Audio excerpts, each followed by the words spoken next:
Punching Up, a Nintendo podcast, is brought to you by you. If you want to learn how to support our show, go to patreon.com/laststandmedia.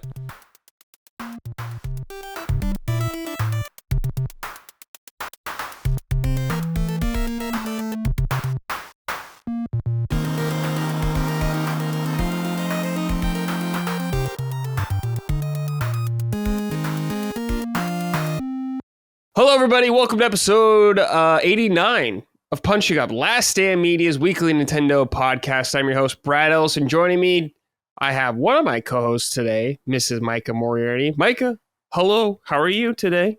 Hello, Brad. I'm very well today. Thank you. Got the flannel-esque shirt out already? The flannels are back. It's been chilly here. Actually, today's a little warmer, so this will serve as like my outerwear as well. But like it's getting down to the 40s during the day, getting to the 30s overnight. I'm loving it. So this is the first wear of this one of the season. Okay. Just so anyone knows, Gene is out just for today. He couldn't make it, unfortunately. But we have quite the fill-in, a substitute, if you will. The original host of this show, Mr. Dustin Furman. Dustin, hello. Thanks for joining us. Hello. It's been a weird morning because I saw you guys talking about recording yesterday, but the information about what time I did not absorb. And so about 30 minutes ago, I was like, oh, they're recording at 11. And Brad and I never, like, we talked lightly on yesterday's stream about me filling in, but we never solidified it. So I'm coming in a little fresh, maybe a little too fresh. But I'm here last minute. So here's the thing. Everyone's saying about the Tingle outfit. I will do the Tingle outfit, but Brad said he would absorb my sins. I will absorb his sins, yeah. He'll hang on the cross for this. That's right. I will take the heat. Take it easy. I barely knew I was going to be on the show, but I'm happy to be here to fill in for Gene. And yeah, Tuesdays, on a more serious note, I'm not usually able to be on the show on Tuesdays because I'm in Pittsburgh. Holly has special appointments there every week, so I can't. And it's been like that for 7 months now or something. I'm simply not available when they normally record. So here's what I'm thinking I do, Brad. I think I just got to get some kind of makeshift Tingle cosplay, and I just need to have it ready. Yeah. You know, I just have it up in the closet. It's like hung up, ready to go. It's like the Green Goblin mask outfit, exactly, staring at me when I'm sleeping. Your green spandex, your red underwear. You see, though, what I'm picturing is like from The Incredibles when Frozone is like, honey, where's my suit? And like, you know, and you're just going to be like, Holly, where's the Tingle suit? Like, my Tingle outfit? It's going to get moved during cleaning or something. It's like, why do you need that? Yeah. Yes. So I'm here. No complaining. But I'm happy to be here. Thanks for having me. Thanks for joining us. Appreciate it. We're shooting this on a Wednesday morning. We usually shoot on Tuesdays, but we had to delay the episode because we got the Mario Galaxy movie trailer, which we'll go into shortly. But before we do all that, go to patreon.com/laststandmedia if you'd like to support us. You can get early ad-free access to all of our shows and perks like Sacred Symbols Plus. Dustin, do you know what the new one is going to be? No, I have no idea. Micah would probably have a better idea than me. I don't think there is a plan yet at this. I have next week's planned. I can tell you that I have next week's planned. I can't tell you what that is yet. Nice. But no, I don't think we have a plan. Okay, that's totally fine. You'll find out in the future. Surprise, I guess. We always figure it out. Yeah, we do. Also, if you want some merch, go to laststandmedia.store. You want some merchandise over there. I still see comments about Punching Up merch, Micah and Dustin. People are like, what's going on with it? So yeah, part of it too. So because we've floated the idea about doing a pre-order, and I said, like, sincerely, if you want one comment, and we got like 30 comments, which is very nice, but not enough. But and the other problem is that those 30 people had vastly different ideas. One person wanted like a teal blue, the other person wanted red, the other person wanted black, and so it's like, well, we obviously would have to pick one of those, and then it's just like, yeah. So we don't yet seem to have enough support to do a pre-sale.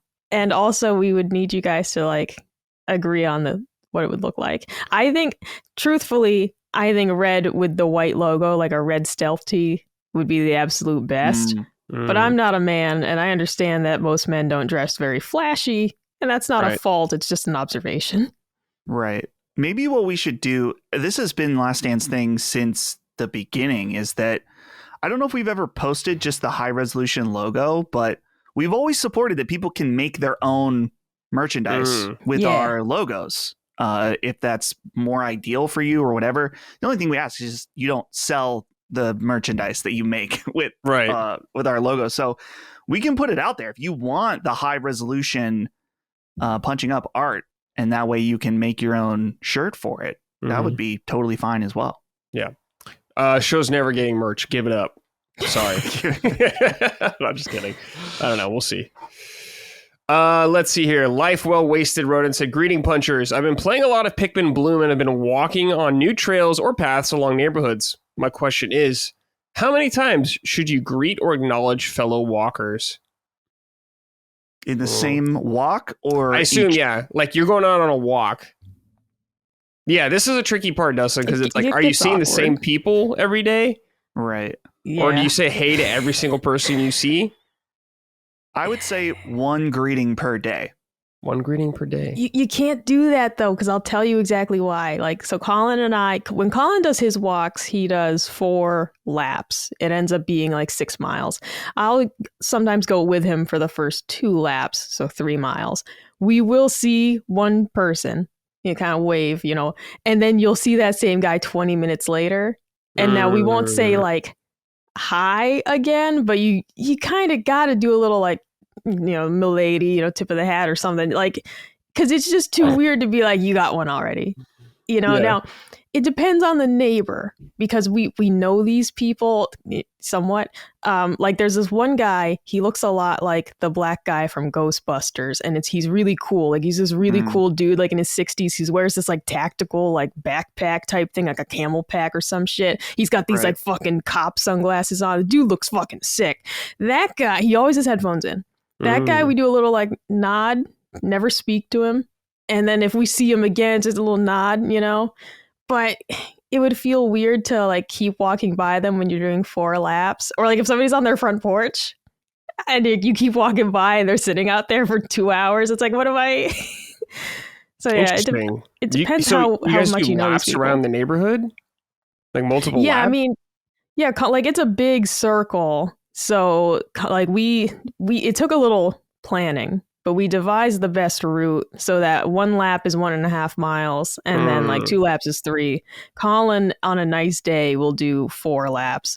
I do the 2 laps. 4, I'm just like, fuck this. It's just boring after a while. Like, I could ride my exercise bike for a half hour and get, a good 10 miles in. Like, I just... Yeah. But so the walk's too much for me. I'll do 2 laps. A little unsettling about sitting in your house and seeing the same guy walk by 4 times. But you have to know too, it's very popular to walk here. Okay. Like Colin will see there's like the same people every time. They're also out walking, and you'll pass them as they go on their laps. Sometimes they're going the opposite way. So you'll keep passing these people. So it's like they're also out unusual. There. Yeah, that's unusual.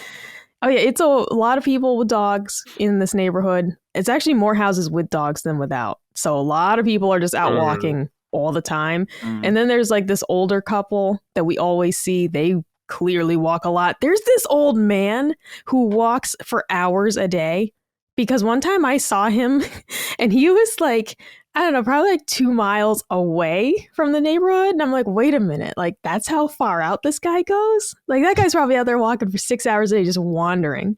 So yeah, a lot of people walk here. We don't stand out for doing this, that's for sure. Right, okay. Because you would stand out in most places, but if that's the culture there, the walk culture, so be it. Not weird. All right, here's my rule. Hot girl walks, as they call them. I will initiate 1 hello or something when I'm walking to a person. But if they do it to me, you always acknowledge them. Always. You give them the nod, you say hello back. The white guy nod. That's right. That's my favorite. Yeah. I hate having to talk to these fucking people. They're nice. I don't mean it like that. I just get so nervous. I'll spot a person like 30 feet away and I'm like, oh, fuck, I got to talk to them. You know, I hate it. And then they walk up and you try to be like, good morning. And you're like, morning. Like, it just doesn't sound right. It sounds like you rehearsed it. How fucked up are we as a society when this is like a big problem for everybody? I mean, I've been like this my whole life. I think this is a thing with everybody. No one like wants to do this. And it's like, man, we're so fucked. I've just always been so shy. When I'm out walking Frisk and I see someone with another dog, I try to get on the other side of the street or whatever. Sure, and it's not a social thing. For dogs. I don't trust anyone's dog. Yeah. No. Frisk is so small. Yeah, Frisk is like a bird of prey would snatch Frisk up in a second. Some of these big dogs, I don't know if they're well behaved or trained. Some of them could chomp her in like one bite. Yeah. So I just avoid all other dogs. Yeah. So it's not a social thing, but it is a nice benefit because I don't want to talk to anyone anyway. Yeah. Oh, no. I love when I have the dog and I can just cross the street. And then from a distance, you see a little wave or something. But God, the moment I see a person approaching, I'm just like, fuck, like I don't want to deal with this. I don't want to talk to anybody. Because it's weird, like, especially if you're like on a long straightaway and you see someone coming the same direction as you really far away, so you guys know you both been looking at each other for like a minute and a half. Yeah, it's like the Monty Python moment. That's what I was about to say. The Holy Grail, where it's like they're not getting closer. They're running and running. And he's not getting any closer. It's exactly what it feels like. Yeah, it's crazy. I don't know. Just don't be weird out there and walking around. Can't help it. I can't help being weird. Well, if you don't want to talk to someone in here, fun, but I don't know, just act like a human, I guess. I try. I try. It's like the pressure's on. You see a person, you're like, now I gotta remember to swing my arms when I walk, so they don't notice I don't move my arms when I walk. Like there's so much to being a person. They're like it's like there's a switchboard in your head, and you gotta press all the buttons in coordination. And like because when I'm alone and I can just be like myself, it's like I don't move my arms when I go up the stairs or like when I'm walking, and it's so nice. It's so nice not to think about it. And then you see a person, you're like, you got to start swinging the arms. You got to look like a person. I hate it. God, I hate it. Oh man, that's so funny. I didn't know you didn't swing your arms when you walked. I try to put it on when I see people. They just don't go. They don't go on their own. They just stay there. I need to see footage of this. No. I gotta tell Colin to film me walking so I can see this. This sounds insane. It conserves energy. No, his favorite when I go up, he made fun of me so bad when I would go up the stairs when he first met me because I just had arms just straight at my side. Yeah, that is awkward as fuck. Classic Micah. All right. The reason we're here on a Wednesday is we got a mini Nintendo Direct all about the Mario Galaxy movie trailer. I gotta know, did both of you watch this? I watched it. Okay. I watched it. Now, Mike, you have no context for the first movie. You refused to watch the first movie for no reason. But that's not for no reason. After seeing this trailer, I haven't watched it for good reason. For good reason, Brad. Damn. It's deeply unsettling.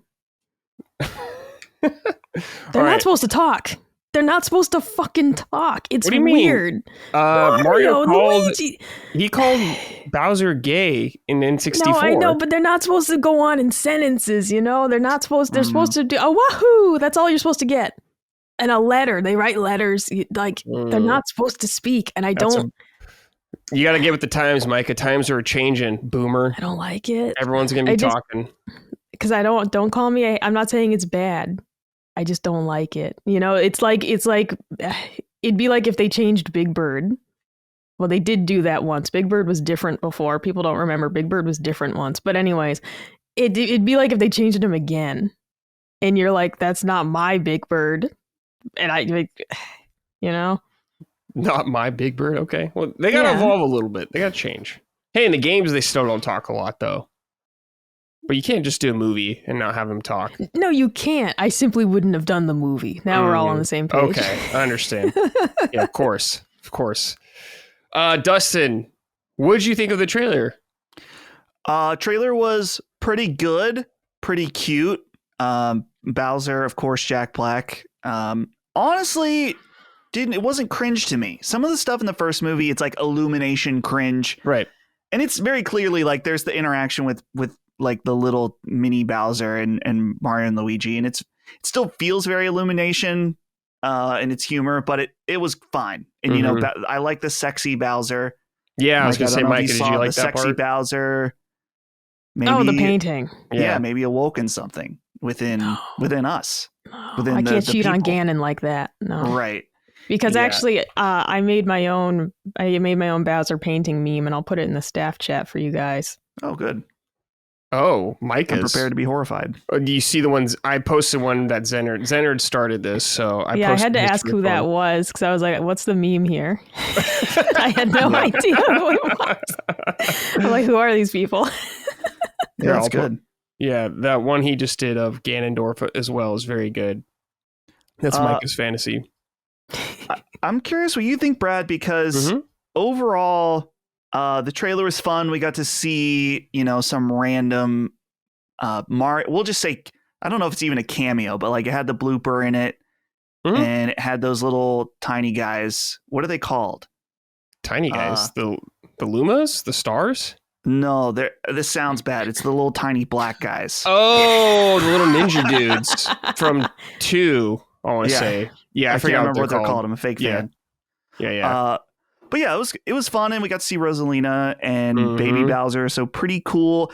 Here's my thing, and we're a bunch of 30-plus-year-olds talking about a kids movie on a podcast. You're gonna get useless analysis about a trailer. Yep, it's a kids movie. I'm just putting the context out there. Okay, I felt like this trailer was cool from a visual standpoint, but I'm like, I have no idea what this movie is about. Right. You know, like it did not really set up what the plot of the movie is going to be, other than, hey, here's Baby Bowser, here's Rosalina. Also some Mario Odyssey stuff in there, which was pretty cool. But I'm not thinking about it really that seriously. I'm more intrigued by a certain cast announcement, but I will save that. Sure, yeah, we'll get into that. But yeah, like Dustin said, got some Odyssey things in here. We had the desert level, World 2, I believe, from Odyssey. So very cool to see that. I'm surprised they're already doing Odyssey stuff, but I have no problem with that. As Dustin said, I'm turning into Locke now. Yeah, Locke in our Discord calls can never say my name right. He's always like, oh, Dustin. Ever. We have a friend, Justin. Yeah, ever. So now it's rubbing off on me. Yeah. We see Peach fucking some dudes up, and Baby Bowser, he looks like corrupted almost in this. He's like, his colors, he's like purple and teal.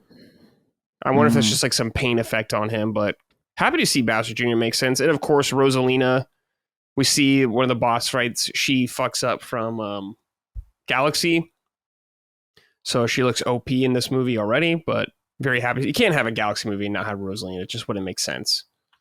But yes, we also got the casting for a couple of the characters. Now, Dustin, this is what you want to talk about. So please. Yeah, so Brie Larson as Rosalina, fine. It makes sense. She's a great brand ambassador for Nintendo. She's all about Nintendo stuff. I don't care about it. Whatever. She's fine. The more interesting thing to me is Benny Safdie. Now, who is this? I've never heard of them. So Benny Safdie is probably most known for being the co-director of Uncut Gems with Adam Sandler. So, and I'm trying to, let's see, Safdie brothers movies.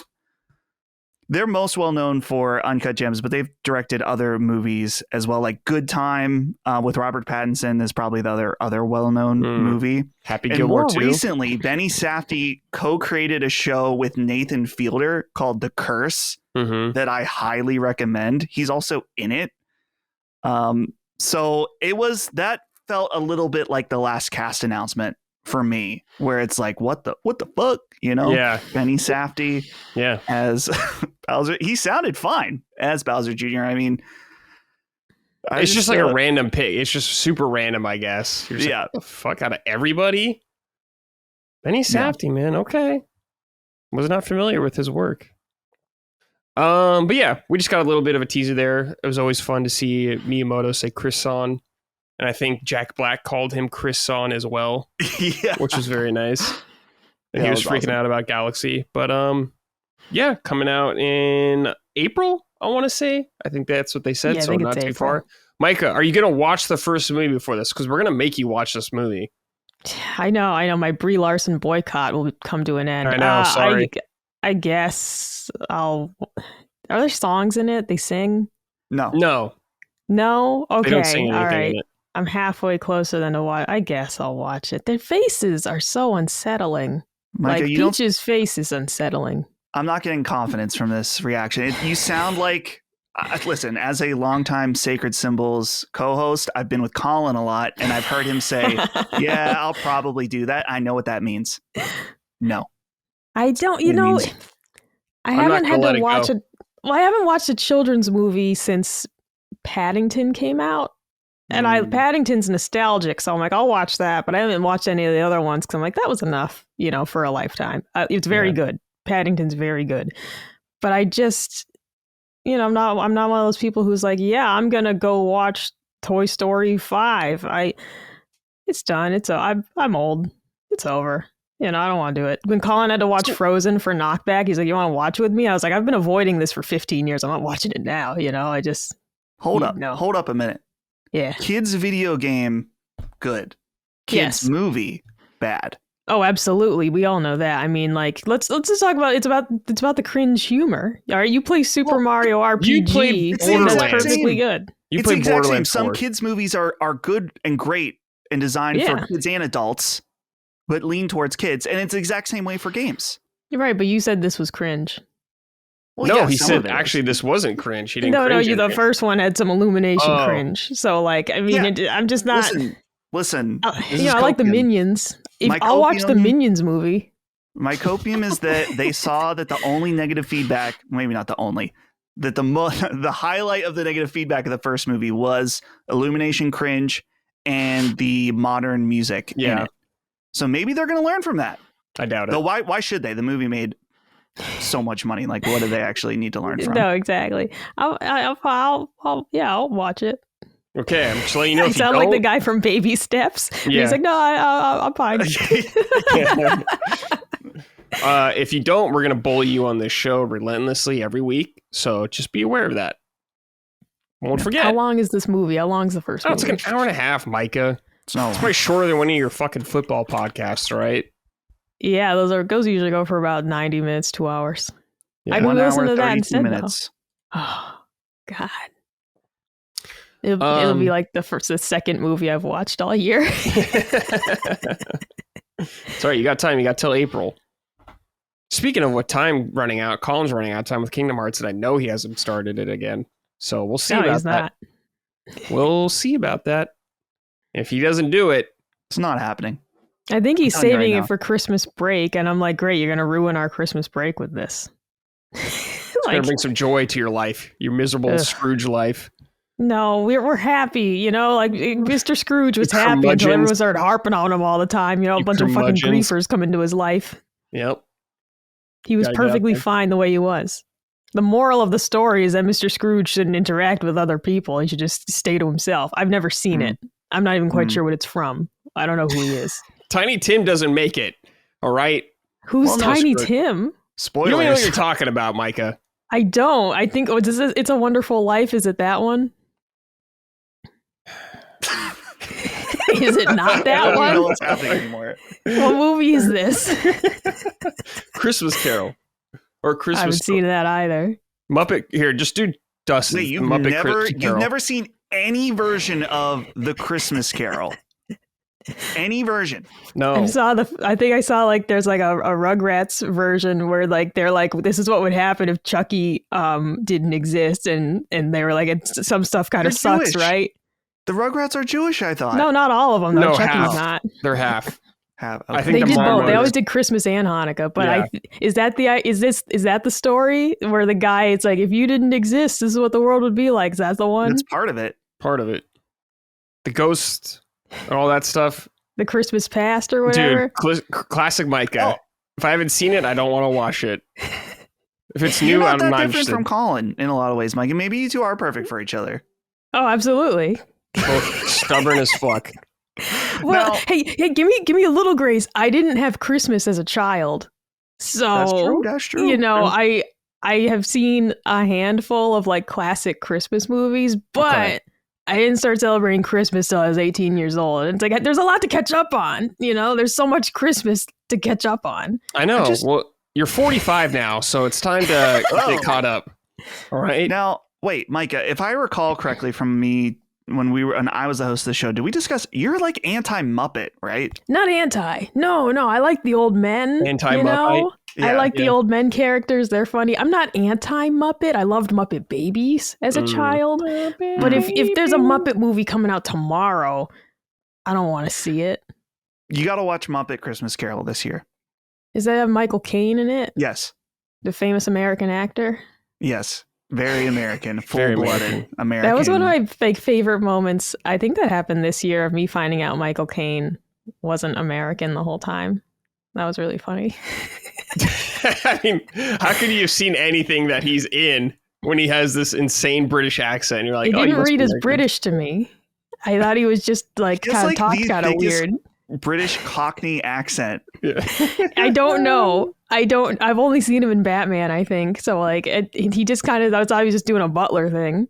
No, you know? He's like, some men just want to see the world burn. Like that's not how I heard it. So I thought he was honestly, I would forgive the fact that you're on this show and not watching Mario, the Mario movie. If you watch Muppet Christmas Carol, to me, I mean, I can't speak for Brad, but for me, all sins forgiven. No, not for Brad. No, okay. Not for me. No, mandatory viewing for this. Damn it, show. Bradley. Fine, I'll watch the Mario movie at some point before the second one comes out. Okay. What if I'll watch it at like 5 times speed?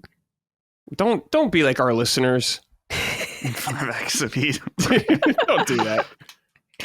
I'll do one of those things where it's like every time Bowser's on screen, it gets 25% faster, like the Shrek versions. Where it's like every time Shrek says onion, the movie gets 50% faster. I fucking love those. Yeah. Or we can find an edit of the movie that's like it has vertical and at the bottom has Subway Surfers.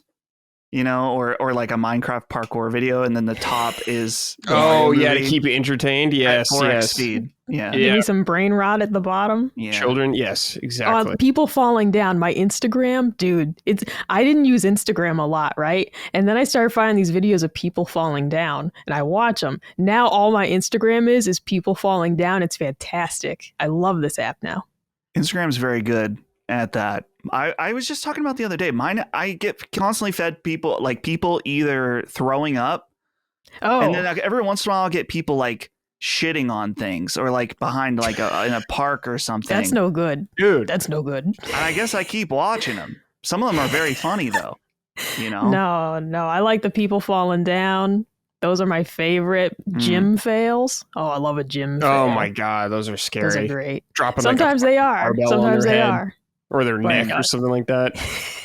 You see like a video of a guy like squatting, trying to squat a bunch of weight, and his just quads just blow out. Dude, not a gym fail, but there was a video of a guy trying to lift like a really big CRT, like, and he picks it up and he just folds in half, drops the TV. No, dude. And he went to pick it up again. The dude was like, hold on. Like, hold on, wait bro. a minute. Relax. Yeah. Good Lord. I forgot what we were talking about. Anyways, I guess we'll go on to the next thing. All right. We got a teaser. We talked about this a little while ago, Micah, though, about a new Zelda set coming, which I have the first one right back there, so you could kind of see it. Deku Tree. But we got a teaser for the next one coming out. We knew it was going to be Ocarina of Time related with Ganondorf.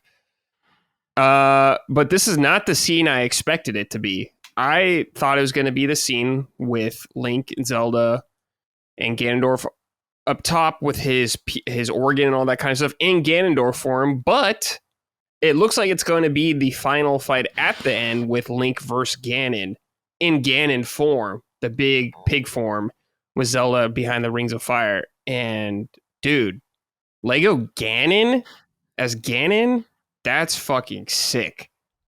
I'm big time into this. Not what I expected, but I will immediately buy that. Dustin, I know you bought. Did you buy the Game Boy? No, I bought. Holly for my birthday got me the Super Mario World. Oh, right. Where is that? Where is it? Yeah, where is it? I have it. It's downstairs. Oh, okay. Yeah. Should have it in the background. Yeah, I'm running out of space. Okay. For I have too much shit. Like random like toys and whatever. But I really enjoy building that. But this comes back to the problem I just mentioned. This would be probably awesome. I just don't know where I'd put it. Mm-hmm. But I have a question for you both. Yeah. Well, this is mainly for you, Brad, as the Legend of Zelda mega fan. Because I saw people talking about this. How would you feel about a Lego Legend of Zelda video game? Yeah, I'd play it. Like, what if they remade Ocarina of Time in Lego? Yeah, I'd play it. But would it upset you if it wasn't, if like that? Like, I think some people, if there was a Legend or a Ocarina of Time remake, and they're like, oh, but it's Lego, some people would be pissed. And it's like, listen, you already got a remake. Because people think we're going to get another remake, which we might, but I wouldn't be opposed to that. No, I'd be fine with it. It wouldn't really bother me because it wouldn't impact like mainline Zelda at all. If like the Tears of the Kingdom team's like, hey, we're just making a fucking Lego game instead, I'd be like, well, why? Why can't you have someone else do it? But I worry about it being like Lego Horizons and just not good. Stuff like that. So, but I think that's more Horizon's fault than Lego's fault. Yeah, probably. If Nintendo's involved in it, though, I have some more confidence in it being good. But I don't know. Nintendo's never done anything like that. No Lego game. You think they would have done like a Mario one maybe already. But nothing yet. But I wouldn't be too upset about it. I wouldn't be like pumped up or anything. I'd just be like, oh, cool. I'll play that. Yeah, I would be. I don't know. There's part of me that would be a little bit disappointed because I know we got the remake already. Yeah, I understand. It's not on consoles or anything, or like modern consoles. Yeah. So, I mean, I have plenty of upset feelings, Dustin, about Zelda stuff not being on modern hardware. Oh yeah, as listeners will know, I talk about it every week, complaining. I'm sure Micah's very sick of it by now, but it'll never stop, Micah. Sorry. Oh, dude, I mean, I'm always just like, why won't they bring this random obscure 3DS game forward? I'm with you. Yeah, your Dragon Harper, whatever the fuck game it's called. I don't know what a Dragon 3D 2XD. Seventh Dragon 3. That's it. Seventh Dragon 3 code VFD. Yeah, there we go. Of course. But yeah, I'm into this Lego set. I assume none of you will buy it though, besides me, because I'm a big Zelda fan. They're just too expensive for me. They are. You know, like I think, and that's not to say that they're not high quality. Like I still want like the Lord of the Rings sets, but I'm like, they're just too much money. I don't really have a place to put them. Like, where am I going to put Rivendell? I don't actually have a spot for it. So like, it'd be cool to own, but I don't have a way out for that. Move your Pushins or something. I don't know. Move the Pushins? Are you out of your mind? We can't get rid of the Pushins. Okay, well, like, Pushins literally a part of me. Get rid of some of those Funko Pops behind you then. No, Funko's going out of business. I got to keep... These are going to be rare collector's someday. Items. Yeah, they're very rare. There's not a lot of them out there, yeah. Some of them, my fucking Witcher set, you can't see it. The Witcher set that's up there, it's way up there. It's Geralt fighting the Leshen. That might be rare. I don't know. Maybe someday. Maybe. Okay. That's my retirement plan, Bradley. Just put Rivendell in your bathroom or something. I don't know. There you go. That's an Pretty idea. Cool. Yeah, walk in there, see Rivendell. Not bad. And before anyone thinks I'm crazy for saying Pushin's a part of me, I have a Pushin tattoo. That's what that means. Oh. I'm not like some freak who's like, Pushin is in my soul. Like, no, Pushin is just permanently part of me. Yeah, I'm not a freak. I just really like Pushin, okay? But I didn't mean it like in a spiritual sense. Like, Pushin's a part of me. Like, no, it's just like literally. Yeah. With this set, I'm curious about it because it does take place when Hyrule Castle is flattened pretty much. And if there's gonna be Hyrule Castle things you build as well around it. Because I think about this and it's mostly just those three characters. So I'm curious how they're gonna handle this. Not the scene I would have chosen for this game, but Lego Ganon's pretty tight. So I'll take that all day. Sorry, it's not Wind Waker Ganon. I'm surprised and not. They need to do the Wind Waker with the boat with the red line. Oh, that's such a great Lego set. Oh yeah, that's not even like one of my top Zelda games. I just think that's a really good Lego set. So surprised they haven't. They gotta get there. They probably will. They'll get there. That seems like the next thing to do. or something. I don't know. Majora's Mask would be really cool too. Yeah, like I feel as if the next opportunity to capitalize on like the Zelda movie that they're gonna do will be like future, like more like Lego Zelda, you know? Mm-hmm. Yeah, I hope it's not based on the movie. I could see them doing something stupid like that, like the One Piece Lego sets based off the live action thing. I'm like, dude, come on, man. Yeah. I don't want that shit. Base it off the anime. All right. Next topic we got here. Reggie Fils-Aimé did an interview with the Game Business website, I believe, and there's some quotes I just wanted to pull out right here. One particular, we've talked about this on the show, is the surprising lack of Xbox support for Switch 2 so far. I think we know about Indiana Jones and Fallout 4 coming later to Switch 2, and that's kind of about it for a company that's going pretty much full-blown third party. So they're going really slow. But in this interview, Reggie said, I'm surprised that Xbox has not yet fully embraced Switch 2 from a software perspective, he says. Certainly, some games could easily be ported over to Switch 2, and I'm surprised that we haven't seen more of that. I thought that there would be much more, especially during this time frame leading into the holidays. All through the fall, I was fully expecting some dedicated announcements, and I'm surprised it hasn't happened. Me too, Reggie. Now, Dustin, what do you think about this? Do you think this is weird? It's certainly a little weird at this point. I think with the two games you mentioned, Indiana Jones and Fallout 4. Fallout, Bethesda has a history of publishing games on Switch. The Wolfenstein games from Machine Games came to Switch, so that makes sense. And Skyrim being a launch title, well, maybe not near launch title for Switch 1. So that all makes sense. Of course, now Bethesda is owned by Microsoft. So as far as other stuff, it is a little odd at this point, and it's also odd thinking about that during all of the Activision purchase legal drama, Microsoft signed that deal to have Call of Duty come to Switch, and they have not done that. So I don't know if they're working on a like Nintendo Switch specific Call of Duty. And maybe they're just, well, it runs on, they're still releasing Call of Duty on PS4. Yeah. So it should run on Switch too.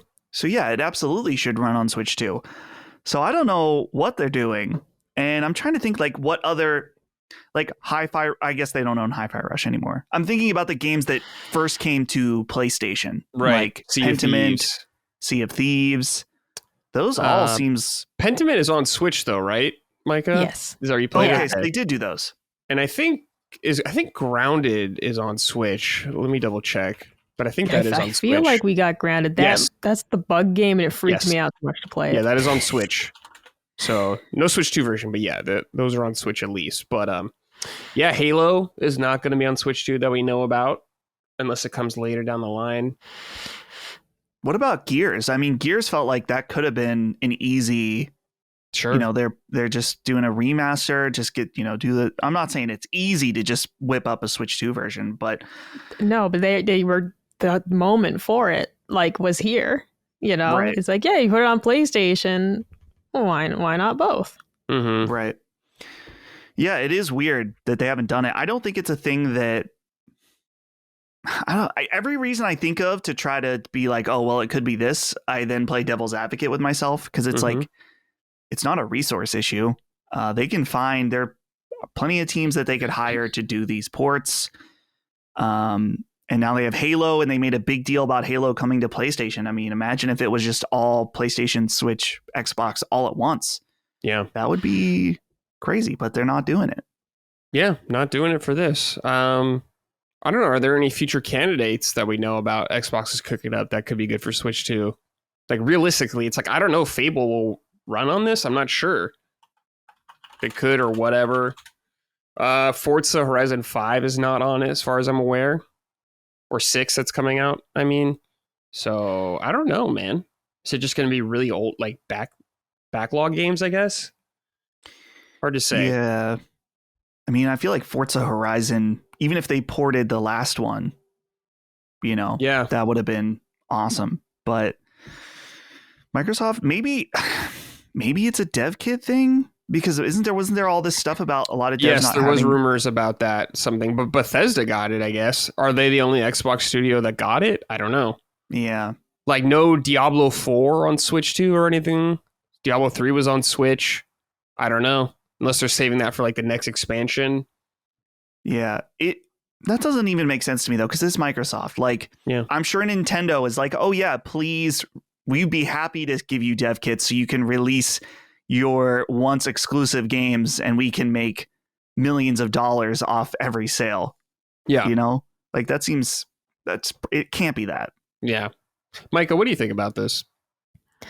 Yeah, in terms of like new games, I don't really know what to expect. Like you said, it's like, I don't know if Fable's going to run well on here. And then like looking backwards, it's like, I don't know, as I always hope, maybe the revival of Viva Pinata. It would be perfect. The Xbox 360 crowd didn't appreciate it. Imagine putting that on Switch. The Nintendo crowd would probably appreciate it more. That's the thing. Like, so if I'm looking backwards, I don't know if Rare Replay would be possible. That could be cool. That would be sick.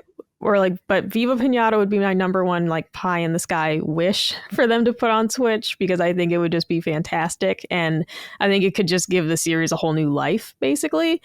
But then something like Rare Replay, that they have access to, it's hard to say otherwise though. Just in terms of, is Switch the right place for Gears? Part of me says maybe that's just what they're thinking as well, is does the Switch audience want this here? Or, as a lot of us, know and experience, does the Switch audience have a PlayStation and they're playing it over there? Mm-hmm. Because it's like, I know we're, not just like casual gamers, but a lot of people who have a Switch don't have it as their primary console. It's, for so many gamers, it's their secondary device to play exclusives. And so it's like they're choosing between PlayStation or Xbox, and then the Switch is like that's their second thing. So it's like, I wonder if Microsoft, and I don't know what kind of like market research they do, it's like, do they feel like Gears or Halo aren't right for the Switch audience? Or do they just know, maybe through surveys, whatever? Because I just got a Nintendo survey the other day asking me about my gaming habits. And it's like, yeah, I mean, what percentage of PlayStation owners have a Switch? And you're like, well, they're going to play it over there. Because who wouldn't? I in terms of first person shooters, the Switch is the first thing I think of like, yeah, I'll play that there. Yeah. And it's like, I understand that's not the argument, I guess, but it's like, I don't know, Indiana Jones has been out on other platforms already, and it's coming over there. Like, wouldn't people play it on there because it's better fidelity or something like that? Or is there something more appealing about Indiana Jones? Maybe Switch owners will be more into maybe the action adventure nature of it. I don't know. And it's like, Bethesda's weird though for me, because like they ported 2 Doom games over there, so I wouldn't be surprised if we do get Doom the Dark Ages eventually on Switch too, but just maybe takes more time or something, or it's less of a priority. But Dustin did bring up a good point, as Call of Duty is what I'm the most curious about, how they're going to handle that. Because I don't know if the deal was it has to be on for 10 years. I forgot if it was.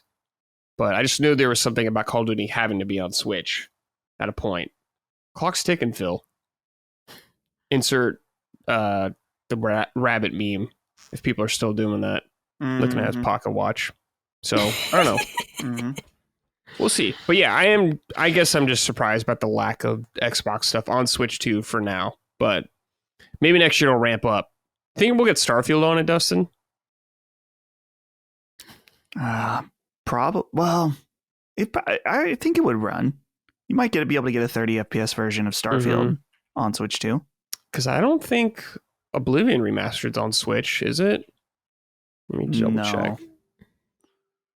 Because that could make sense. Yeah, there's no announcement for that. I mean, the game ran like doo-doo already, so I don't know. It's Bethesda, though. They love porting those Elder Scrolls games. So I guess we'll see. Outer Worlds 2 could get a Switch 2 version later down the line as well. Perhaps. Because I think the first one was on Switch. But I guess we'll see. It's definitely a lower priority compared to PlayStation 4, Xbox right now. Which I get. One other theory I have with some of these games is that maybe Microsoft knows that some people will buy at least like people that have a Switch as a secondary device, as their mobile device, that it's like, oh, well, they'll buy and play something like Outer Worlds 2 on their Xbox or their PlayStation.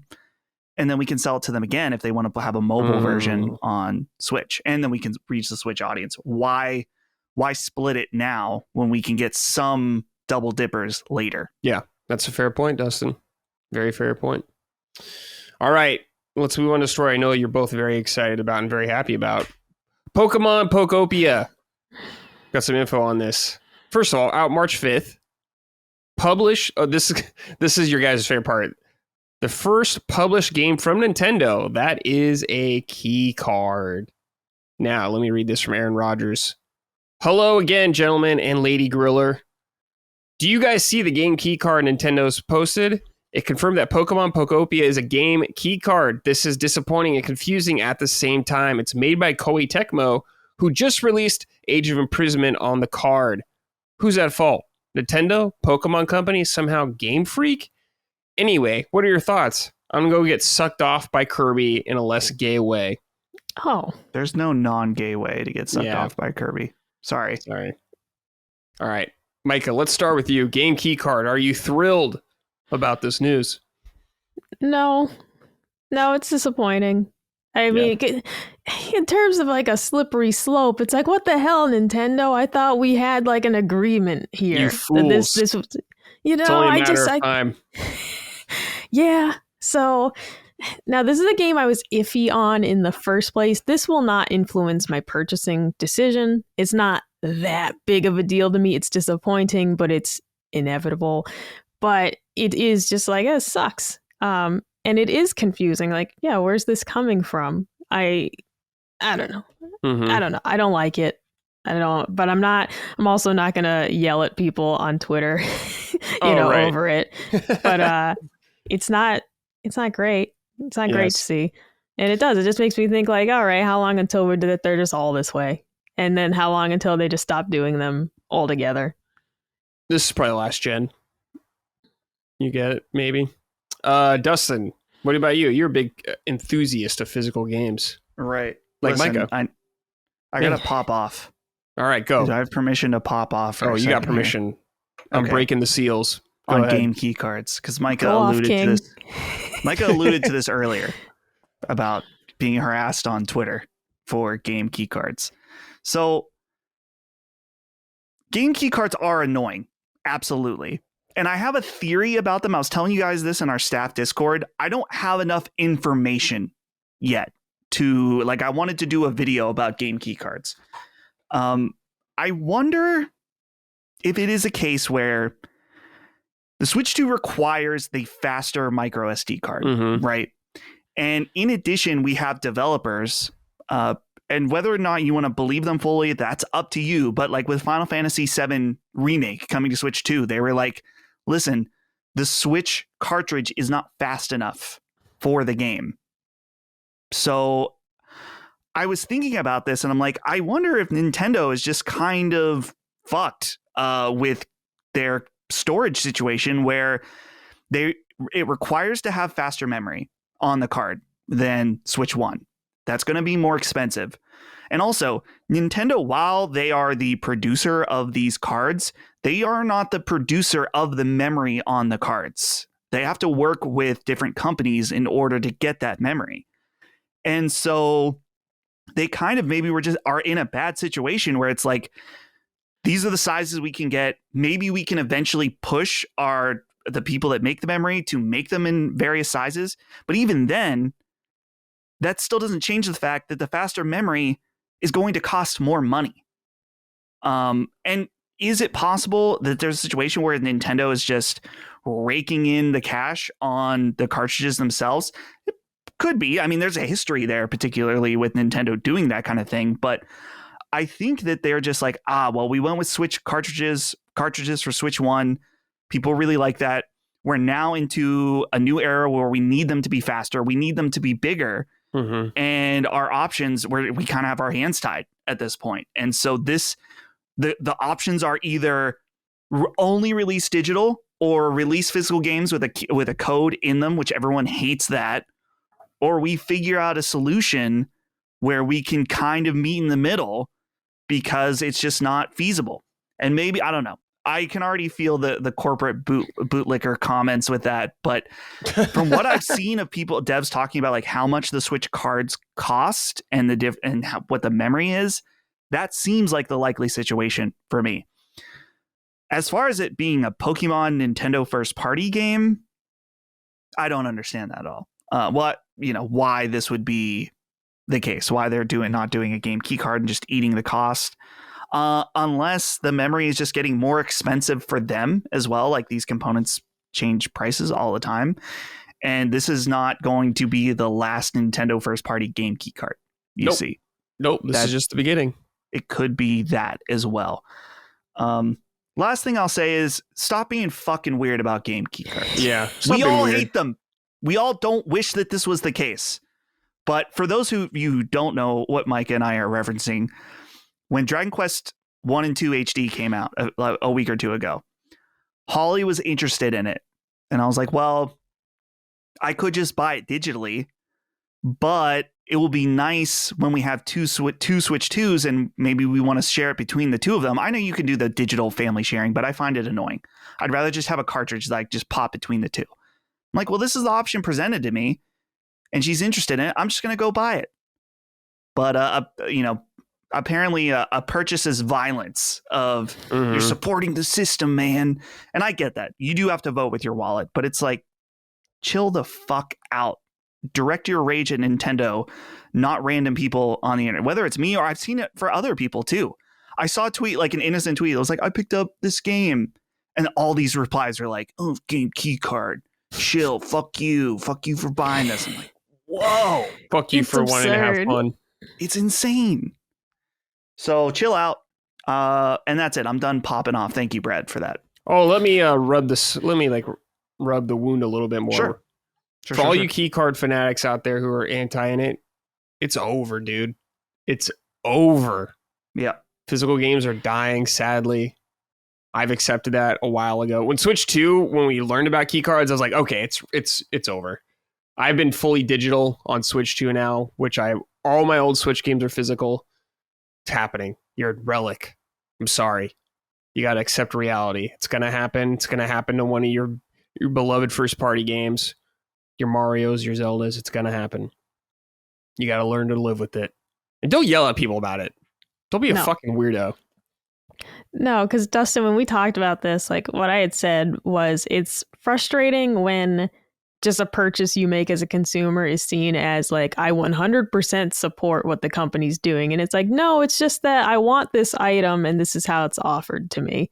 And I don't necessarily like what's happening, but I want the game. I want to play it. And this is what's offered. So, right. Because it's like, well, what's the alternative? If you buy the game key card, I mean, I bought the Switch 1 version, but that's half of it's because I like the artwork on the box better. I don't like these Switch 2 cases very much. Yeah, I think the Switch 1 ones look better. But it's like, I don't know, man. You buy the digital copy, and then people are going to say you're killing physical games that way too. So right. And I think people have no ability to like realize that people have different reasons for purchasing things. Like for me, if I was the one playing Dragon Quest 1 and 2 HD, I would buy it on PlayStation 5 and I would buy it physical because that's where I like to buy it. I think it's nice to have it on the disc, whatever.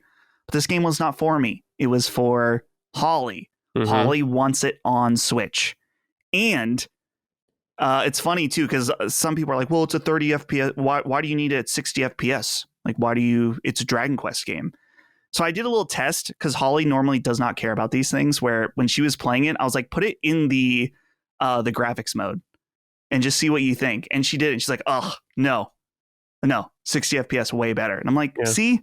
Yeah. So yeah, it's one of those things that like Holly did not want to play it on PlayStation. She wants to play it on Switch. That's where she plays her games. So everyone has different reasons for things. Just chill out.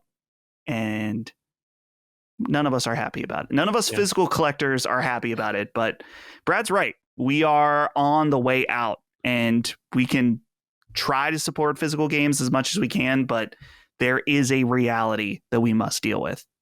Oh, yeah, especially when This was a show like a while ago when it was announced. It was it Capcom? Somebody was like, we're not counting key card sales as physical sales. They count as digital sales. Capcom.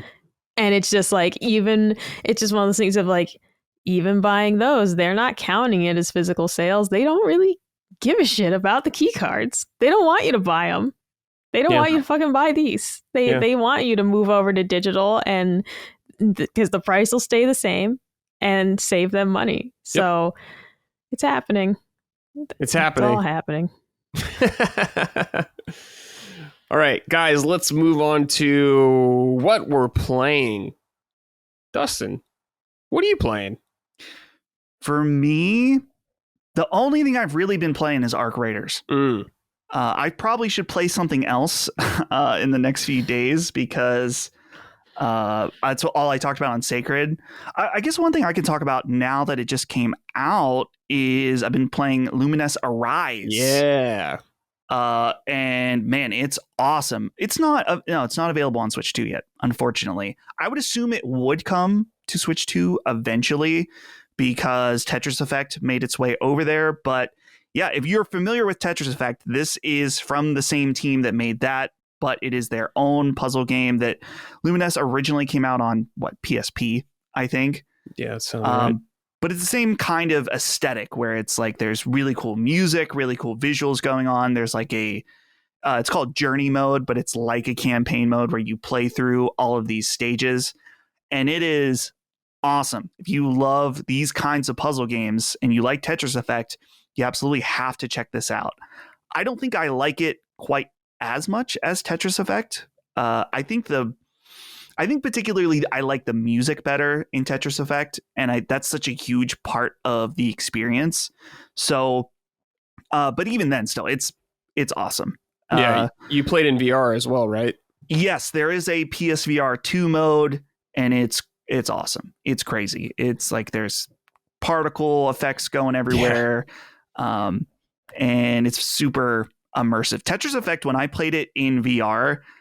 And only people who have played it can understand this. And I totally understand rolling your eyes if you have not experienced this. But playing through Tetris Effect all the way in VR is like an emotional journey. Where at the end, you're like, I feel emotion. I could feel like almost like I could cry, but I don't know why. It was just that much of a immersive, sensual experience. Not sexual, like literally as in your senses. It's overwhelming your senses. Right.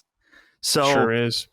It is, like I said, it's available on PC and PlayStation right now, but there will probably be a Switch port in the future, and I can't recommend it enough. Cool. Very nice. Micah, what have you been playing? I know we talked about it on Summon Sign quite a bit, so if you want more in-depth stuff, you could probably get it there with Micah and me. But anything else? The brief ones, I'm still chipping away at Dragon Quest I HD 2D remake. Having fun with it. Still charming. Very fun little game. I did get to like the first major like damage difficulty spike. And I was like, all right, let me check a guide, see what level I should be. Leveled up to the appropriate level. Still got demolished. Tried a couple more times and I was like, I'm going to put it on easy.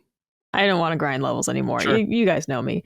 So did that, set it back to normal, go back out on the adventure. So I'm enjoying it, but not enjoying it enough to be like, I'll grind levels for 4 hours. Yeah.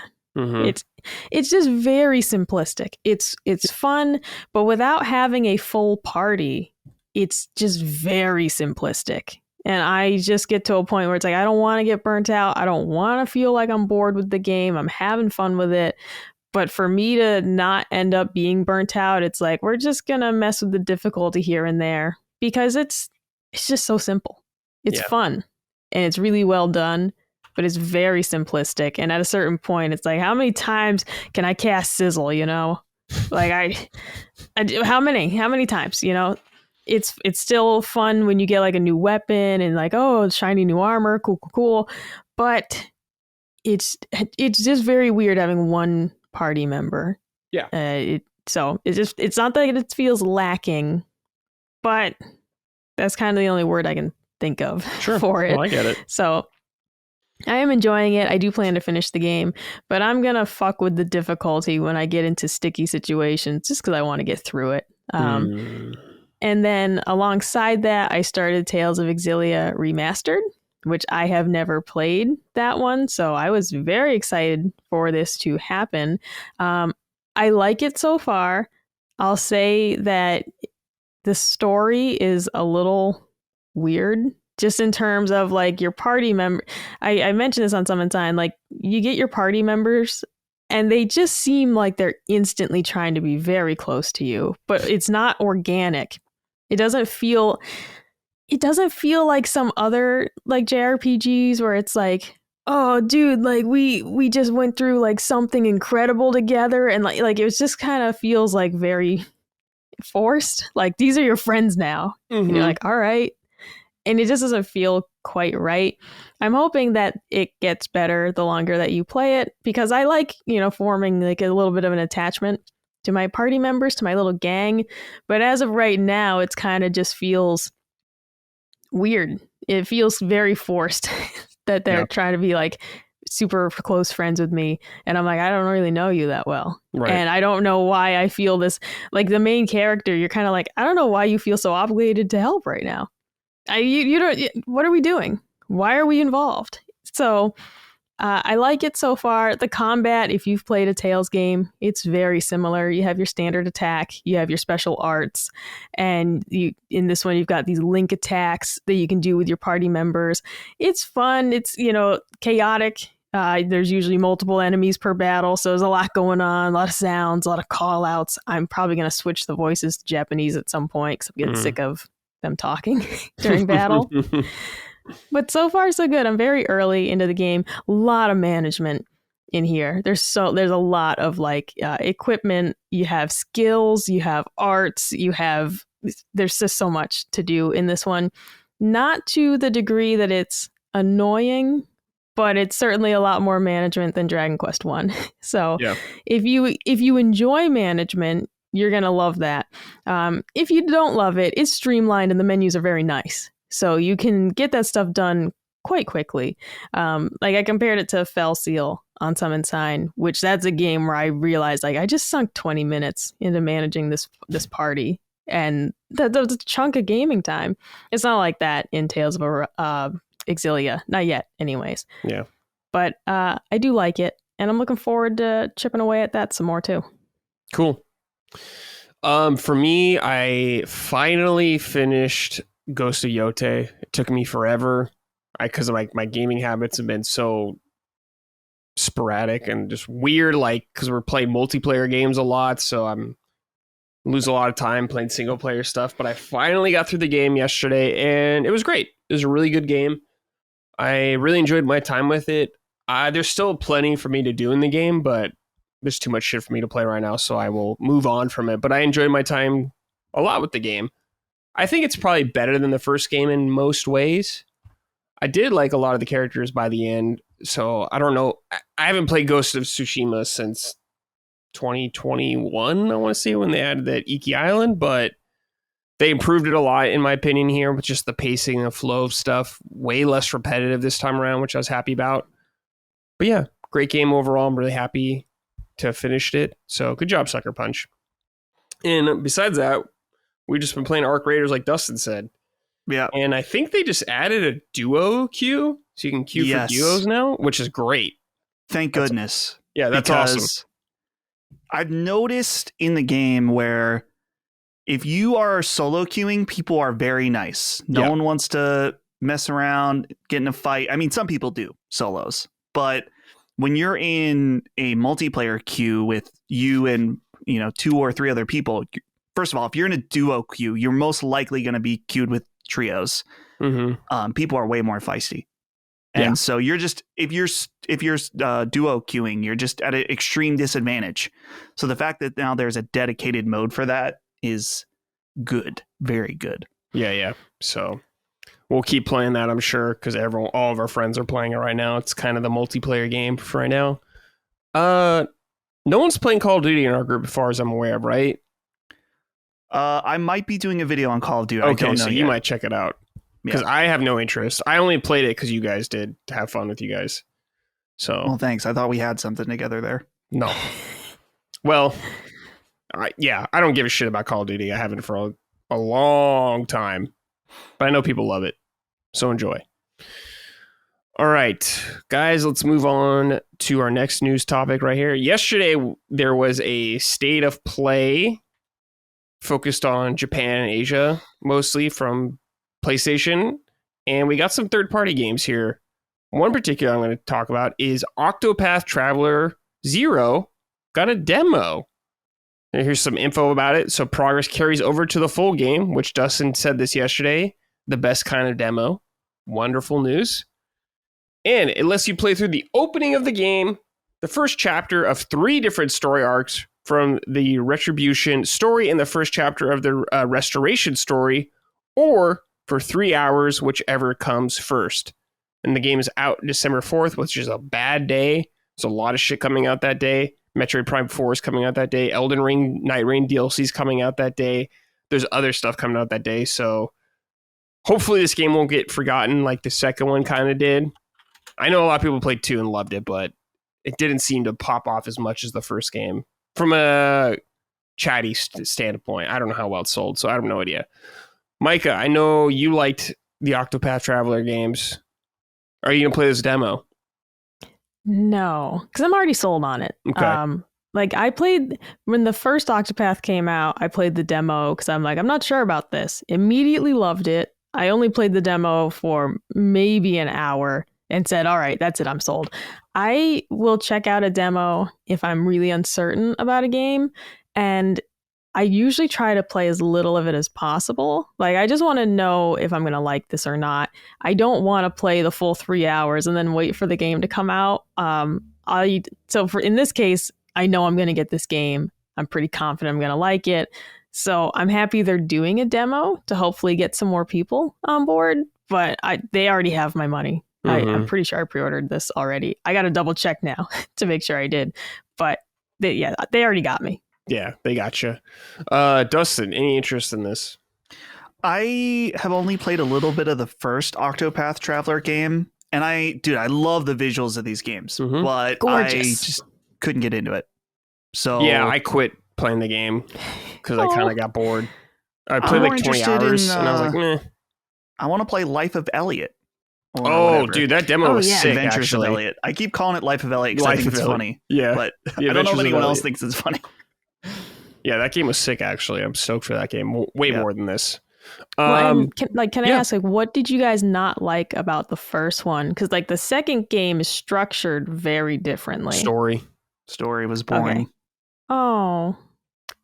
You know what? It depends on who you start with. Unfortunately, like I'll say in each game, there are some characters that are much stronger than others. So like in the first game, I played as the dancer and her story is like fucked up, right? And it, like right off the bat. And so it gets you hooked right in. If I had chosen like the merchant first, I would have been like, this shit's bunk. What is this?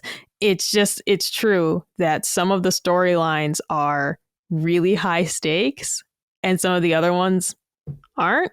Mm-hmm. And if you pick in quotes the wrong one, it'll be like, this is so boring. And because some people too recommend starting with a certain character, and it's like, I feel like that one's a little boring to get going with. Right. I remember, Micah, when I had them in the parties with each other, like later on in the game, they didn't like interact in any interesting way whatsoever. And they all felt like strangers who were just there with each other and didn't say anything or like didn't have any sorts of union between them, it felt like to me. And I was like, this sucks. That's something they try to correct with 2. Because the other thing about 1 that I know some people find boring is the fact that it's just extremely structured. Like each character has a set number of chapters. Mm-hmm. And the other thing is that the chapters follow a formula, basically. It's always going to be look around, fight boss. Like it just is. And all the chapters are like that. Each chapter it feels like they're all like about the same length. And each character is the same number of chapters. In 2, they mix it up more. Mm-hmm. So you get chapters of varying lengths. there are chapters where you don't have a boss fight. Like they actually really mix it up. So it doesn't feel as formulaic as the first game, but a lot of people, just weren't interested in it in the first place because the first game wasn't their cup of tea. I'll say too, though, that the second game, they try to foster a little bit more like party interaction. It still doesn't feel quite right, though. It doesn't feel like Tales, right.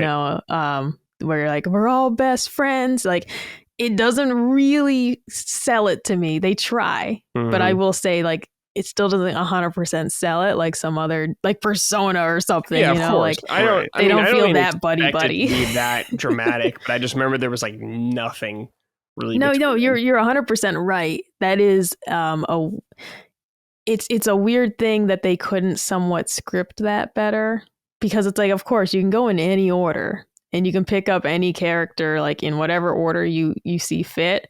But it is weird that it's like, I don't know, man, just if you have these two, then this happens. If these two, then this. Like, fucking do it. Mm-hmm. And otherwise, it does just feel like you're strangers who met on a trail and you're just together now. Yeah. And like you're saying, I heard they did improve it in 2 a bit. I haven't played 2 yet, though, so I don't know. But this is a port of a mobile game where like they kind of restructured it. So I'm curious how that'll translate when it's all said and done. Keep an eye on it, but I won't be able to get to this forever. So, and I'd want to play 2 before it anyways. But yeah, there's a demo out. If you're curious about the game, if you want to test it out, go for it. Got 3 hours. All right. Next, we got a new Dragon Quest VII Reimagined trailer. And what's interesting about this game is we got to see more of Matt Damon, of course, the Muppet, the Team America puppets. But what's interesting about 7 is there's story changes in the game. The original PS1 game was very long, like 100 hours or something like that. Then they did the 3DS one, which kind of streamlined it a little bit, I believe, as well. Now they're doing it again with this one. And in this trailer, which is interesting, is they showed a new scenario. I'm just going to read this from Square Enix's website. One of the most exciting aspects of Dragon Quest VII Reimagined, and there are many, are the changes being made to the story. As well as streamlining the original tale for better pacing and deeper character development, the team has also added entirely new storylines to play through. Today, we thought we'd give you a glimpse at one of these new stories. In this new scenario, you'll meet an adult version of party member Kiefer and even fight alongside him. So, this is cool to me. I don't have a lot of context for 7. I've only played like 20 hours or something like that of the 3DS version, and that game's long. Like, I didn't even unlock the other jobs yet in the game, so there's quite a bit to do there. But we did get a shot of this new story, adult Kiefer, pretty cool. He does look like Matt Damon. I hate you guys for saying that because I will always think this now. It's ridiculous. But Dustin, you watched the trailer with me yesterday. What did you think about the game? What you saw? I think this looks awesome. The characters do look a little weird, but he looks the most weird. Kiefer looks the little most unsettling for sure. Yeah, absolutely. And I am excited to play this. I feel like me and Dragon Quest have been flirting with each other for a while. Yeah. And I want to get into it, especially because Holly is a huge, at this point, she will take any new Dragon Quest game that she can get. She played 11. She played both the Builders games. She played 3, and she's playing 1 and 2 right now. So she's all about this. And this is supposed to be maybe not the fan favorite, but a close fan favorite. Because I feel like people like 8 the best, right? Oh, that's my favorite. I don't know what people like the most, actually. I know Japan loved 3. We already got the remake of that. But for me, 8's what really got me into the franchise. Yeah. So I think this looks awesome. I definitely am going to play it, and maybe it'll awaken something within me. I liked 11 a lot. It's just also... It's very long. Very long. It is. Very long. Mm-hmm. Yeah, it goes on too long, I think. And I love 11. So, and it's not that Dustin's opposed to playing long games. Like, you love Persona and stuff like that. It's just if it can keep you interested the whole way through. Micah, I know you're down for this game as well. Did you see this new trailer? Oh, yeah. I watched the stream yesterday of you guys. Okay, yeah. So The art style still weirds me out. It's not enough that I'm not going to play it. I just wish they hadn't done this. But yeah, I'm excited about it. I have zero context because I've never played 7. I find it very funny though that they're like, we're streamlining the game, we're adding things into the game, and it's like it's like their ambition knows no bounds because they're like, okay, we got to trim some stuff off, but we still want to shove this stuff in. And it's, yeah, I think they're just trimming out very funny to me. more so like repetitive stuff in the game. I believe probably just like bullshit. You're wasting time. Shave down some difficulty spikes so you don't have to grind maybe as much. Who knows? Sure, but it's just funny to read it that way of like we're streamlining the story and adding things in, and it's like, choose it. Yeah, that is pretty funny. This is how you end up with such a long game in the first place because clearly they just have like so many ideas that they love and want to incorporate. That's great. I love the enthusiasm. I love the ambition. I love the passion. But yeah, pick one. Yeah. But like you guys, I'm in day one. Very excited to play it, see those cuts, and also the new additions, as Micah was saying. Very weird. Early February, so we don't have to wait too long for this game. Very nice. Dragon Quest is having a good moment right now. Still need to see 12 though. Still waiting on that shit. All right. Next up, quickly, we got Trails in the Sky, second chapter to launch by September 2026. So this Trails in the Sky first chapter released earlier this year, I think in September, so it hasn't even been that long, but we're getting the Part 2 remake within a year. They're doing Yakuza style. I'm going to read this from Gamatsu really quick. Falcom will release Trails in the Sky second chapter, a remake of The Legend of the Heroes Trails in the Sky SC during the fiscal year ending September 2026. The company said in its financial report for the fiscal year ended in September 2025. Great news for Tales fans. This is one of those very niche but dedicated fan bases that they want their series to grow, hoping they'll have their Yakuza moment, which may have been the first game, because I know a lot of people, myself included, played it for the first time. So it's good if they got the sequels already in the pipeline. I think it's a smart move. I don't know. Do any of you have interest in this franchise? I do. Well, I was just looking. So Trails in the Sky first chapter is a breezy 40-hour JRPG. Yeah. That makes it a little more appealing. Though I put a lot of time into Trails of Cold Steel. I don't get it. I don't understand the fandom around. How about this? I understand the fandom. I don't understand why it's so intense for these series. And I can already hear, well, if you understand the lore of the war between this pen and this, and these games on this, and it's like, I get it, and I have no room to make fun of people as a One Piece fan, so I'm not going. I'm gonna keep my making fun of light for this. But Trails in the Sky first chapter, at least it seems like a nice entry point. Because when I was getting into Trails of Cold Steel, people were like, "Well, actually, you really should play this fucking game instead." And it's like, yeah, this is the actual beginning. Yep. So it's the most appealing, and I'm interested, especially because there's a nice demo. Yeah, there's a long demo. Yeah, it's long like the first demo prologue, which is long. And I'll say I have the respect for it in that I haven't played the demo because I want to play it at a point where I can seriously dedicate the time to it. Where I don't want to like play it for an hour and be like, oh, well, that was interesting, but not great. You know, I want to be able to give it a lot of time. So I think it's cool, though. I like that they're keeping up the pace with another release. The second remake a year later, so fans stay interested and can, in an era where games take 5 years between, seeing a company that can rip these out, and as long as the fans are happy with them, because Trails in the Sky first chapter, it reviewed super well. Yep. Right? Yeah. So good for them. Yeah, good for them. Very nice. I know Maddie's probably thrilled about this news. He's a huge fan. Oh, Maddie read that, ripped a shirt off, started flexing, you know, like running around the house. Yes. Yeah. Good shit. Mike, are you going to try this series?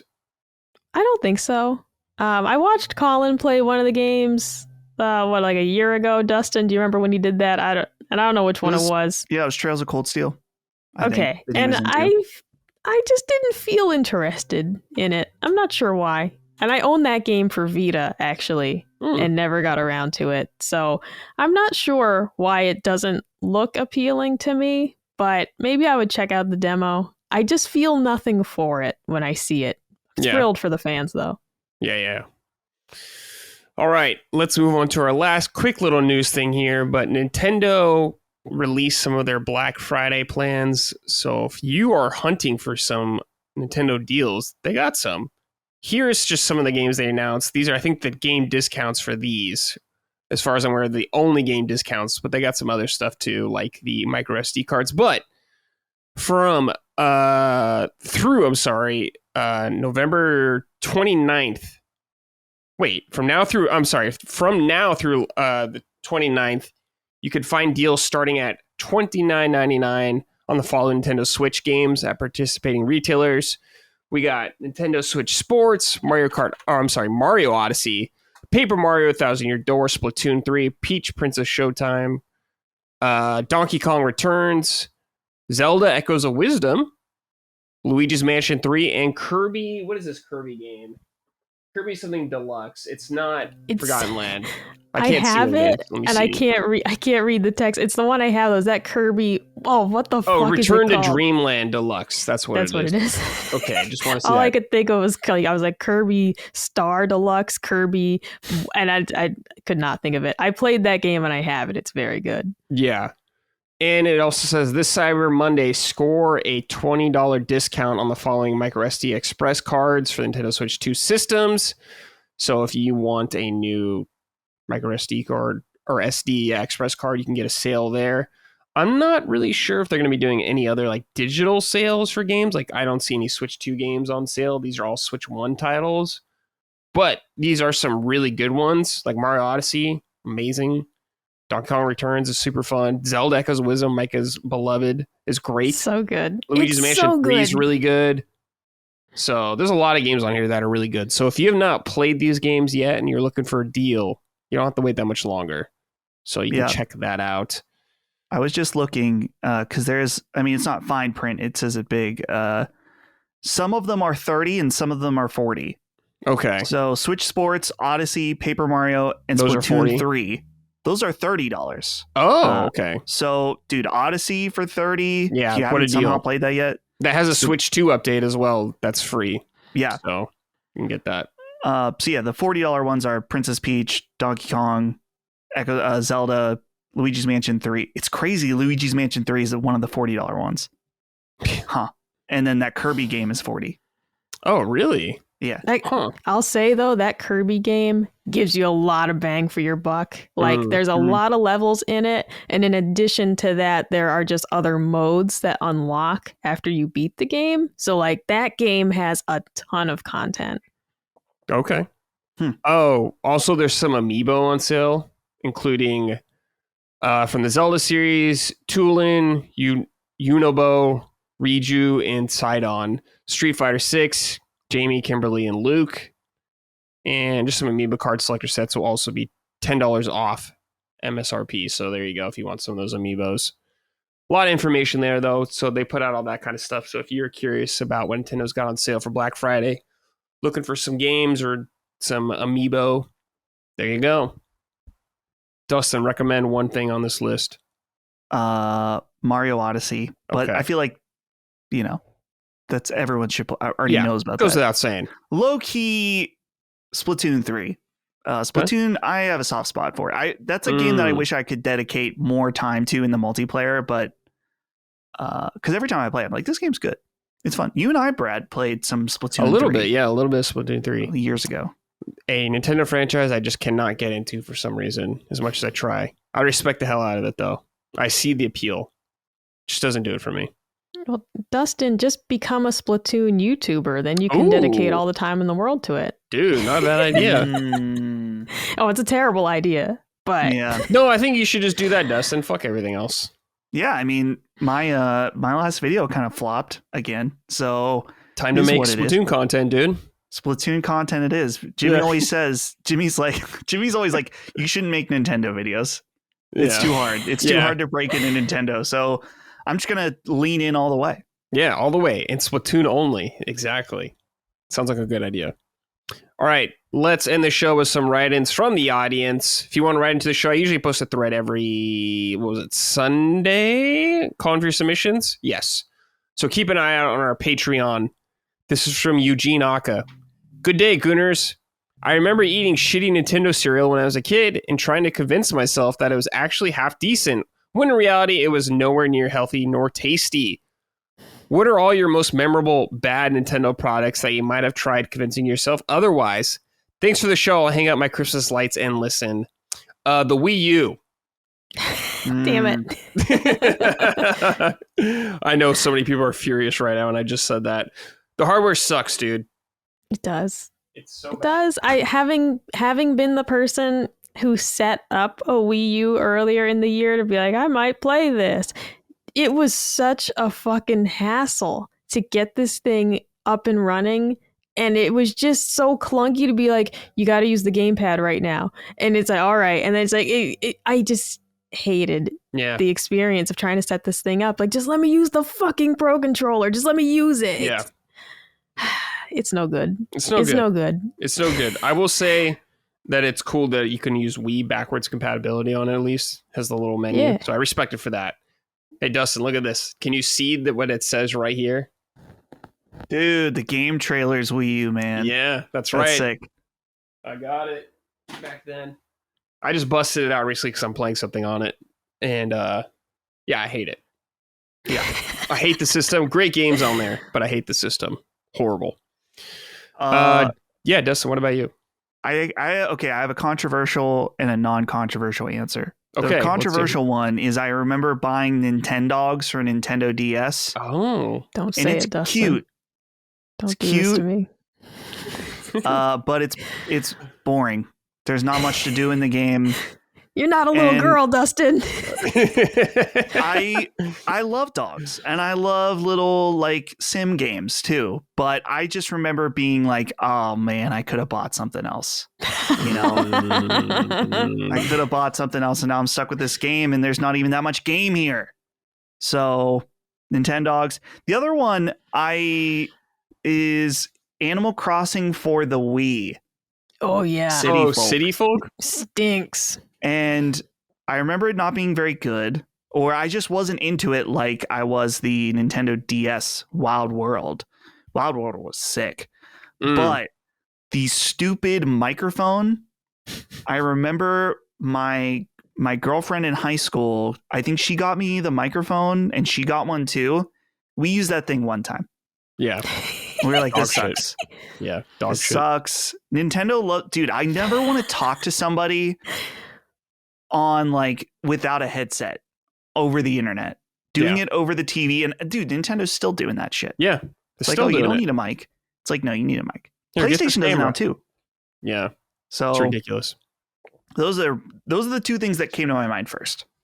Yeah, those are good ones. Micah, anything else besides the Wii U? I don't know if there's anything outside the Wii U. I will say that Tokyo Mirage Sessions FE is a game I bought for Wii U and just didn't get around to playing. And then they announced it for Switch and I was like, well, I can't buy it. I already have it. And I keep convincing myself I'm going to play it on Wii U. Like, no, don't buy it for Switch. You have it. And I just know it's never going to happen because the Wii U is just that bad. And I want it to be good because you get the feeling like I want to play an old system, you know, and it's just awful. It's just not fun. It's just awful. It's just not good. You know, it truly is just it's not a good experience to play it. So it's just, I don't want to not. Here's the thing. I bought it with my tax return, right? You have to understand that when I got that Wii U, I was so hyped. Dude, I went into GameStop with my tax return very responsibly. I bought the Wii U. I got a couple of the controllers for it. I got a couple of Amiibo, all right? I was excited. And I Stockholmed myself into thinking it was fantastic for a while. And Captain Toad was great. Captain Toad, top of the tops, man. Dude, great game. Yep. But those highs on the Wii U, they did not match the lows on the Wii U. So, yeah, I have to just harp on that a little more Because honestly, I don't know if there's anything else that I've been that unhappy with Nintendo. Like, outside their business practices at times. Like, I in terms of products, I feel like I love the products, generally speaking. Yeah. Just not Virtual Boy. No, thank you. No, nobody wants that. Yeah, no that one. was like the most shocking announcement of like, oh, we're trying to bring this back. Know, dude. Oh man, I want it. Of course cool. You want it. You're a collector. You love all that shit. Have you ever played one? It's so weird. Have you ever played one? Yeah. I played one at a convention. It sucked. Yeah. But so I find it so the interesting. Madness, and you still are going to get it. Yeah. Too alluring. Why not? I can picture you though, Dustin. Like, I can picture you having your parents over and being like, check this out, you know? Mm-hmm. And I could see the Furman fam having a fun afternoon with it. No, they'll get eye damage. No, they're gonna. Brad, don't put that on them. Don't put that on them. I didn't put it on them. The Virtual Boy did. Great. The Virtual Boy they all have beautiful eyes. I'm trying to save them. I'm warning them. They're gonna do it anyways. You can't stop Dustin. He's gonna show the Virtual Boy to everyone he knows. Wow. Brandon's gonna come over and play it. You know, my Bobby Hill, Brandon. Yeah. Oh, speaking of which, are you still watching the show? We kind of took a break. Okay. You guys are going hard. We were going too hard on King of the Hill. You were like treating it like it was fucking One Piece. Yeah, we watched like 4 seasons in a row or 3 seasons in a row, and they're like, "Yeah, well, let's take a little break on King of the Hill." So now we don't have any shows other than weekly stuff. So, what if you could find a Japanese dub of King of the Hill? Would you watch more of it then? I saw a thing about that there is like a niche community of King of the Hill fans in Japan. Oh my god, love it! And I think there is a dubbed version of it, dude. That's fucking sick. A dub in Japanese. So. It's pretty sick. I want to look this up. Because all I can picture is, do you guys know the clip? It's that comedian Bobby Lee, and he's talking to that white dude, and he's like, "Can you pretend to be my dad?" And he's like, Bobby. Yeah. That's what I picture a Japanese King of the Hill dub being like. Yeah. Hold on, I'm looking at this dub. I think there's a clip of like the cigarette scene with Bobby. Wait, which one? The scene where Hank forces Bobby to smoke the cigarettes. Yeah. Man, that's crazy. King of the Hill in Japanese is pretty sick. Yeah. That'd be nuts. Yeah. Because I picture them giving Bill like the country accent, you know, like the Yeah, I'm listening to Boomhauer speaking Japanese, and it doesn't sound like I don't know, I don't speak Japanese, so it's hard to say if they get that Boomhauer slang going perfectly or not, but God bless it. All right, next we got Nerf Ninja writing and said, "Hey punchers, am I having a midlife or a mini midlife crisis? I'm finding myself lamenting over growing up in the 90s. Tech and gaming were changing so fast. I wonder if I'll ever experience the extreme advancements similar to the jump from 2D or 3D, or life being the internet, or life before the internet, to how it changed daily life. When such a thing happens, will I be too boomer to partake? I'll hang up and listen while watching that diddler guy diddle." Whoa. Goodness. All right. Dude, just wait till fucking robots are walking around. Then you're going to be like, oh, shit. That's going to be a huge leap. I mean, when I think about just ChatGPT already, Dustin, that's like a huge fucking crazy leap to me. I understand what he's saying, but I think a lot of that's just because when you're younger, just you have this kind of like good feelings about it. Nostalgia, I should say. Right. I think that it's tough talking about AI because I think that there will be a financial AI bubble burst. Mm-hmm.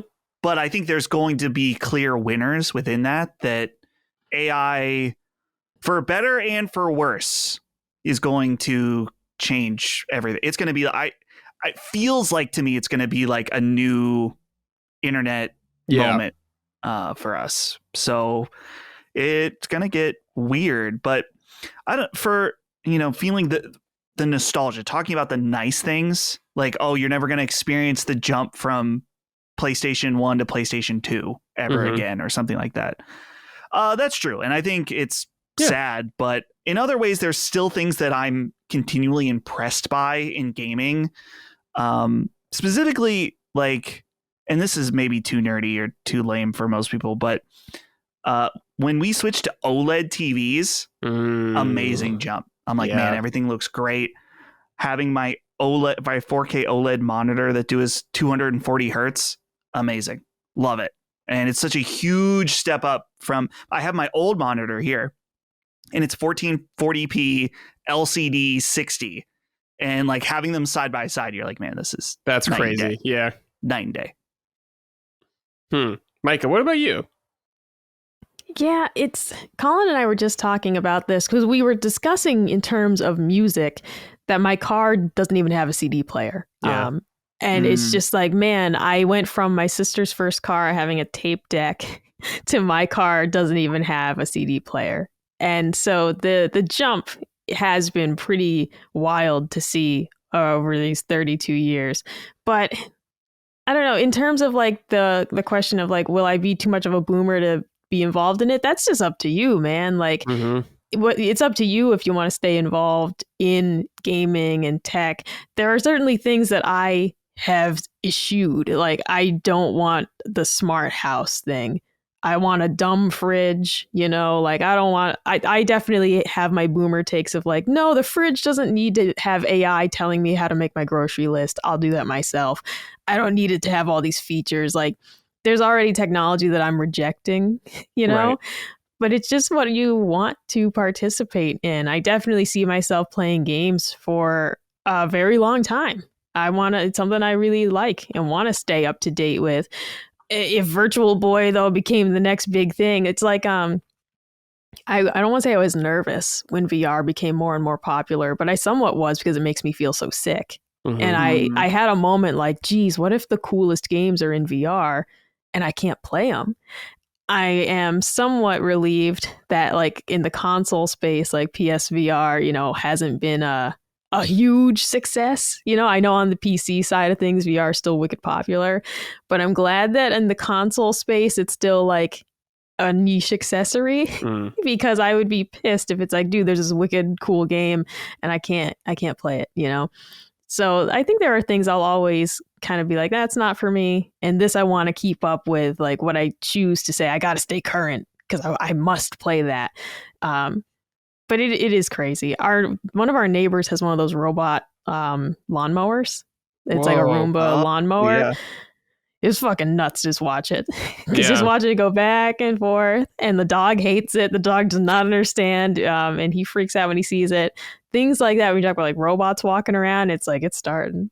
It's fucking starting. It's very rudimentary compared to like a Boston Dynamics robot, but it's still pretty insane to see my neighbor's yard being mowed like he's a fucking George Jetson or some shit.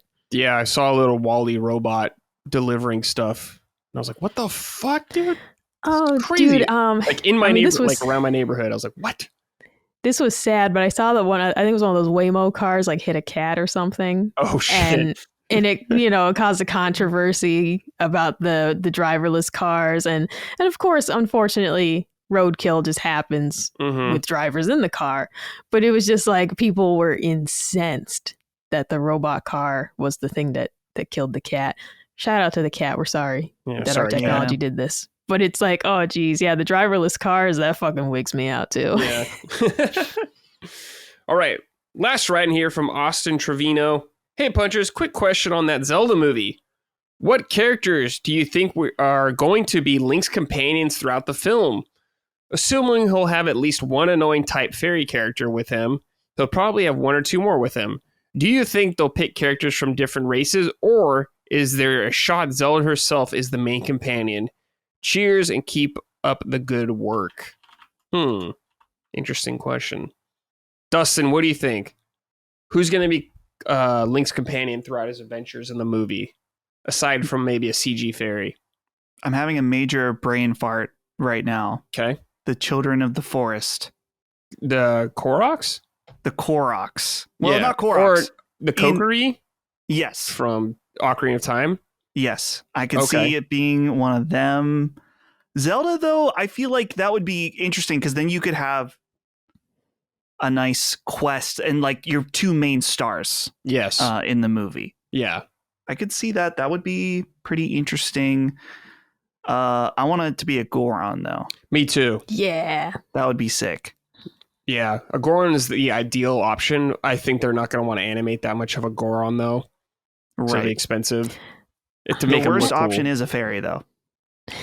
That'll an annoying happen. Fairy character. That's going to happen. I'm ready for it. I mean, that's what sucks for me about this being live action is that I'm like, I mean, all of the cool Zelda stuff is going to be hard to do in live action. Yep. The Gorons, the Zora. The Zora. It's like, I don't know, man. How's this going to look good? Why? And that's why I didn't want you to do this in the first place, because if you simply did the animated movie, it'd be like, oh, the Gorons look sick, Zora looks sick. Like, it'd be great. But it's hard for me to picture which companions will look good in this format and not have it look cheesy or weird. I don't know. We know they're not going to do like a fuck ton of practical effects. It's really expensive. So I'm just like, what I want is like a cool Goron character, but I don't know. I don't think it's a good idea. And then I say too, it's like, well, maybe Zelda is the companion because it's like, oh, do we want to do another story about rescuing a princess? Or people going to get upset, you know? Yeah. So I don't know. Maybe they're doing something together. 14 flashbacks, yeah. Articles written. Yeah, I think Zelda will probably be accompanying him throughout a lot of the movie. I just feel like Dustin's saying having both stars on there together. Yeah. I want it to be Tingle, though. Dude. But I doubt that would happen. The world's not ready. Dude. Although, I mean, Tingle. That's a thing, though, right? Like, we're talking, I don't know, maybe people would love it. Maybe people love, like, you know, the drag queen shows and whatnot. Like, Tingle's got some of that energy. Maybe this actually is the best idea, Brad. Maybe. We'll see. But yeah, as you said, Micah, I'm worried about a lot of this movie. So I've gone off on tangents about it before, so I'll spare everyone this time. Wait till that trailer comes out, though. It could be bad or great. I'm anticipating it being bad, though. Just not hurt myself. Yeah. All right. Micah, Dustin, we're done for this episode. A little shorter one, but that's fine. Thank you guys for joining me. Greatly appreciate it. Dustin, especially filling in the last moment. We appreciate it. Gene should be back next week, hopefully. So we'll figure that out. Thank you guys for joining me. Before we go, though, any final thoughts, words, anything you want to promote, whatever? I'm going to go have some leftover meatballs for lunch. Okay. I've been looking forward to it since I woke up. Mamma mia, meatballs. I'm going to eat leftover pizza from last night, so I'm pretty pumped about that. Is it from Papa John's? No, we had to do Domino's last night because they have a sandwich that Holly can eat there because she's lactose intolerant. Oh, okay. Gotcha. So, it was Domino's, which is pretty good. Like, it's decent. I like Domino's. It's decent. They're different. And who knows? But I mean, I have already seen while we were recording all of Valve's stuff leaked. Their controller, the console, and the headset. So maybe by the time this publishes, we might live in a world where Half-Life 3 exists. Holy shit, dude. Because Valve is going to announce their stuff in probably 13 minutes. Damn, okay. Who knows? Be exciting. All right, everybody. Thanks for watching, listening. We greatly appreciate it. We'll see you next week. Take care and goodbye. Punching Up, a Nintendo podcast, is a product of Last Stand Media and Collins Last Stand LLC and is proudly recorded in the USA. The show is written and hosted by me, Bradley Ellis. My co-hosts are Gene Park and Micah Moriarty. The show is edited and produced by Dustin Furman. All of Last Stand's theme music is by Ramon Narvaez. Punching Up, along with the rest of Last Stand's media shows, are fan-funded on Patreon at patreon.com/laststandmedia. The following names are at the producer level on Patreon, our highest tier, and we're grateful for your kind contributions and generosity to our independent endeavor. Thank you.